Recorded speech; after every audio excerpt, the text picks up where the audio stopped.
शासनपति प्रभु महावीर स्वामी को हम वंदन करते हैं। सभी गुरु भगवंतों को तिकोतों के पाठ से वंदन करते हैं। श्रद्धावान भाई और बहनों, आपके अंदर विराजित आत्मा को माजलगांव से सुभाष कोठारी का सादर प्रणाम, सादर जय जिनेन्द्र। उत्तराध्ययन सूत्र पर ये मेरा दूसरा वीडियो है। हम कल चिंतन ये कर रहे थे कि पहला अध्ययन विनय का है। तो इस शास्त्र के माध्यम से हम गुरु भगवंत कहते हैं कि विनय के अनेक प्रकार हैं, लेकिन उसमें प्रमुख विनय 7 प्रकार के उन्होंने बताए। ज्ञान विनय, ज्ञान के प्रति, दर्शन और चारित्र, मन, वचन और काया और नमस्कार, ये 7 प्रकार में हम विनय रखना बहुत ही जरूरी है। फिर इसके आगे छोटे छोटे विनय के प्रकार बताए हैं, लेकिन हम अधिक डीप में जाने के बजाय हम पहले थोड़ा थोड़ा ध्यान ले कि विनय किसे कहते हैं। अभी तक हमने विनय बोले तो विनय है समझे, लेकिन जब गुरु भगवंतों ने हमें समझाया है कि विनय के अनेक भेद है, अनेक प्रकार है, ये गुरु भगवंतों ने कब समझाया है? ये शास्त्र लिखते समय कितने दिन हो गए हैं? उस समय उन्होंने अपने ज्ञान के माध्यम से ये जाना कि हमारा जो श्रावक है उनको भविष्य में ये दिक्कत आने वाली है, और उस समस्या से दूर निकलने के लिए, उस समस्या से सही सलामत निकलने के लिए उन्होंने हमारे को ये शास्त्र का निर्माण किया है। सिर्फ हमारा ध्यान कहाँ होना चाहिए कि ये शास्त्र पढ़ते समय पहले 1, 2 बार, 4 बार पढ़ने के पश्चात हमारा उस पर चिंतन जरूरी है। इसीलिए हमने कल विनय के बारे में देखा कि विनय किसके पास होता है? जो कि बाह्य परिग्रह से मुक्त है, अपने परिवार से मुक्त है। इसका मतलब परिवार छोड़ देने का है क्या? परिवार छोड़ने का नहीं है, लेकिन ये हमेशा ध्यान रखना चाहिए कि ये परिवार मेरे को कुछ समय तक मिला हुआ है, ये हमेशा के लिए मिले वाला नहीं है। उसके प्रति विरक्ति आना चाहिए।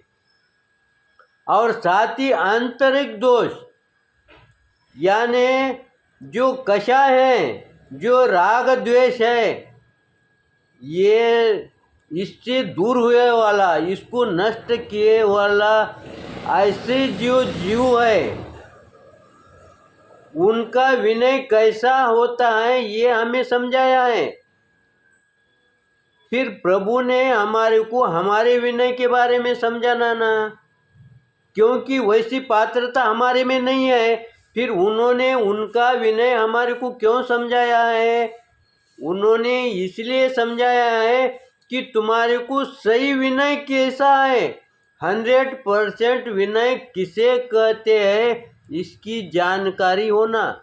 हमारे शास्त्र के अंदर एक कथा आती है, एक माता अपने बच्चों को दूध दे नहीं पाती, इसलिए वो सफ़ेद पानी कुछ न कुछ उसमें आटा वगैरह मिश्रित करके वो दूध बोल के उसको पिलाती थी। लेकिन जब बच्चे ने पड़ोस के यहाँ पर जाके सही ओरिजिनल दूध की खीर खाई, उस समय वो माता से कहता है, मुझे ये खीर नहीं होना, मेरे को वो खीर होना। अब वो अभी जिद क्यों कर रहा है? क्योंकि उसे असली दूध का पता चल गया है। इसलिए गुरु भगवंत कहते हैं तुम्हारे को असली सही विनय क्या है इसकी जानकारी रही तो फिर तुम्हारे को अपने में कितनी कमी है इसकी जानकारी होगी। इसका उदाहरण शास्त्र के अंदर हजारों लाखों है, लेकिन मैं 2 उदाहरण देता हूँ। एक बोले तो चंदना की चंदना की सती, अब मेरे को ध्यान में नहीं आ रहा है, मृगावती। मृगावती का विनय कैसा था? गुरु थी, साधु थी, उनका विनय कैसा था? जैसे ही उन्होंने, चंदना ने उनको फटकार लगाई, उस समय वो अकेली थी क्या वहाँ पर? उनके आजू बाजू में कई साधुआ थी, फिर भी उन्होंने उस समय ये नहीं सोचा कि गुरु भगवान मेरा अपमान कर रहे हैं। इतना ज्ञान होते हुए भी उन्हें वो अपमान नहीं लगा, फिर भी उन्होंने विनय से कहा है कि हे भगवान, हे गुरनी साहब, मेरे को आपके कृपा से सब ज्ञान हो रहा है। उन्होंने बोलने में जो विनय दिखाया है, इसे विनय कहते हैं। दूसरा विनय, श्रावक का उदाहरण देने का होगा तो आनंद श्रावक, वो दीक्षा नहीं ली, गौतम स्वामी उससे कहीं बड़े हैं, लेकिन फिर भी उनने विनय से समझाया है कि हे गुरु भगवान, तो मैं सही बात कर रहा हूँ और उसके लिए मेरे को प्रायश्चित लेना पड़ेगा क्या? ऐसा उन्होंने प्रश्न किया। उस समय गौतम स्वामी के ध्यान में ये आ गया कि ये बात सही कर रहा है, और उसका विनय का असर ये हुआ कि उनके घर से प्रभु महावीर के पास आए तक उनको ऐसा मालूम हुआ कि मैं कब प्रभु के पास जाऊं और कब मैं ये शंका रुकूं। ये क्या प्रभाव, ये किसका प्रभाव है?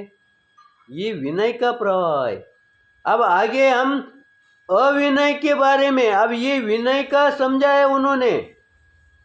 पहले 2 लाइन में उन्होंने विनय कैसा होना चाहिए, 100% विनय कैसा होना चाहिए, ये उन्होंने पहले 2 लाइन में समझाया। अब आगे के 2 लाइन में वो क्या समझाते हैं? आना निर्देशक करे गुरु न वो आय काराये इंगियागार संपने से विनयति उच्चई। आना निर्देशक करे गुरु न मनु आय काराये पडिनी असुमुदे अविनयी ती उच्चई।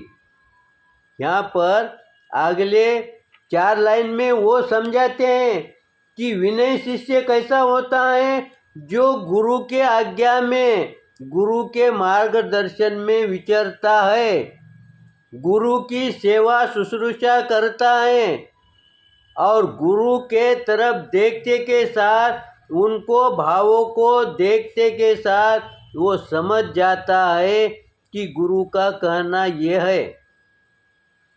यहाँ पर वो प्रत्यक्ष बोलते नहीं है, खाली उनके हाव भाव से, उनकी क्रिया से वो विनीत शिष्य जान जाता है। ये विनीत शिष्य का गुणधर्म हो गया। इसके विपरीत जो चलता है वो अविनीत शिष्य हो गया। तो वो जो अविनीत होता है वो गुरु के निर्देश के अनुसार नहीं चलता, उनके हाव भाव के तरफ नहीं देखता, उनकी सेवा शुश्रूषा से वो दूर रहता है, या उनके तरफ वो ध्यान देता ही नहीं है। ऐसा अविनीत शिष्य है। फिर ये ऐसा अविनीत शिष्य का यहाँ वर्णन क्यों किया है? अब ये कोई भी समझेगा कि जो विनीत के गुणधर्म है, इसके विपरीत जो गुणधर्म है वो अविनीत शिष्य के हैं, ये कोई भी जानेगा।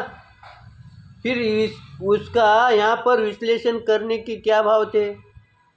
गुरु क्या समझाते हैं? गुरु हमें ये समझाते हैं, ऐसा अविनीत शिष्य अगर होगा तो फिर उसने क्रिया में कितनी भी सामयिक करने दो, कितने भी प्रतिक्रमण करने दो, कितने ही उपवास जप तप करने दो, उसका कोई वैल्यू नहीं। और अगर विनीत शिष्य होगा, उसने थोड़ी साधना की है, उन्होंने तप नहीं किया, सिर्फ उन्नोदरी किया है। थोड़ी देर के लिए उसने रस परित्याग किया है तो भी उसकी वैल्यू बढ़ जाती है। और जब विनीत शिष्य सामने होता है उस समय गुरु अपने दिल की बात, आपके अंदर की बात, ये गुरु उस शिष्य को समझाते हैं। लेकिन अविनीत शिष्य को वो समझाने के लायक नहीं समझते। इसीलिए सही बात, अगर हमारे को गुरु से सीखना होगा तो विनयी बने। फिर इससे हमारे को क्या लाभ है? इससे हमारे को ये लाभ है कि हम विनीत है क्या? इसका मतलब हमारे गुरु कौन है? हमारे माता पिता गुरु है। माता पिता के प्रति हमारे क्या भाव रहना चाहिए, ये गुरु भगवान इस उदाहरण से समझाते हैं। हाँ, समय को देखते हुए क्या हम रुकते हैं? अगर गलत हुआ होगा तो आप क्षमा करेंगे, सही होगा तो लाइक करें, शेयर करें। इसी आशा के साथ ओम शांति।